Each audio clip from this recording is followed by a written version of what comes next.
The Prophet of Allah for 13 years in Mecca, live this with me, 13 years in Mecca, prosecuted, harmed, sworn at, spat at, had dust thrown in his face. They killed his companions. For what? For what? What crime did he do? What crime did he do? What? He looked at someone's sister? What? He didn't cough up his money at the end of the business transaction? What crime did he do? 13 years. They boycotted him and his family for 3 years. Sahaba said we were eating the leaves off the trees until our droppings became like the droppings of animals for 3 years. For what? What crime? They divorced his daughters.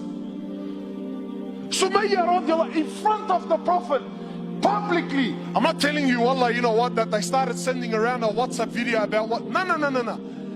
Publicly, live, in front of the Prophet and his companions, they grabbed Sumayya, a woman. They grabbed her publicly. They opened her legs in front of her husband and her son, and they rammed a spear into her private parts until they killed her. They exiled him from his land, Mecca. Exiled him for 18 months in Medina. 18 months he was crying. Why? Because he was missing the Kaaba so much. They stabbed his pregnant daughter. As a result, she lost her child. 8 or 6, a few months later, she ended up dying in Medina. He buried every one of his children while he was alive, except for Fatima. In Uhud, you know, it's one thing to go to war and kill. That's fine, you killed the man. In Uhud, they massacred the dead. His uncle Hamza, they cut his nose off, they cut his ears off, they ripped his liver out.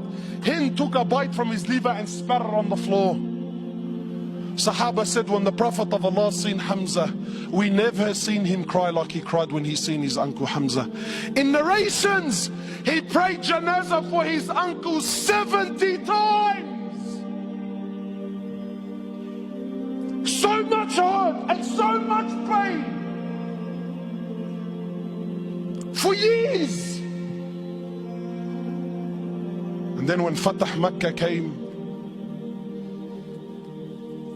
and now he comes back victorious with an army of 10,000 companions, an army the which Arabia never seen in their lives. Men who at the drop of a word were happy to give their lives just to see him smile. He enters into the Haram of Mecca, 10,000 soldiers surrounding, and those people that harmed him for years and years and years. Not Muslims. And I'm asking you to forgive your Muslim brother. God forbid I should ask you to forgive kafar. I'll be labeled on the payroll, scholar for $1. Wallahi, you mop the floor with me.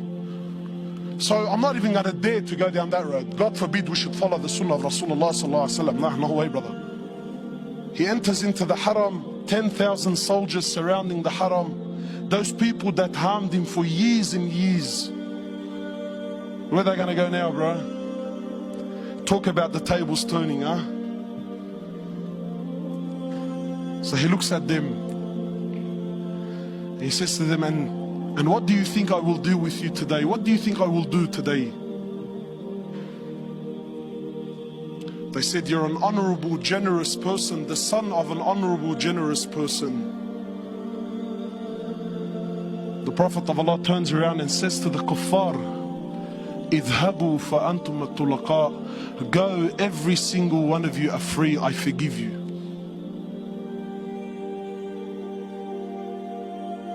Where's this sunnah in our lives, man?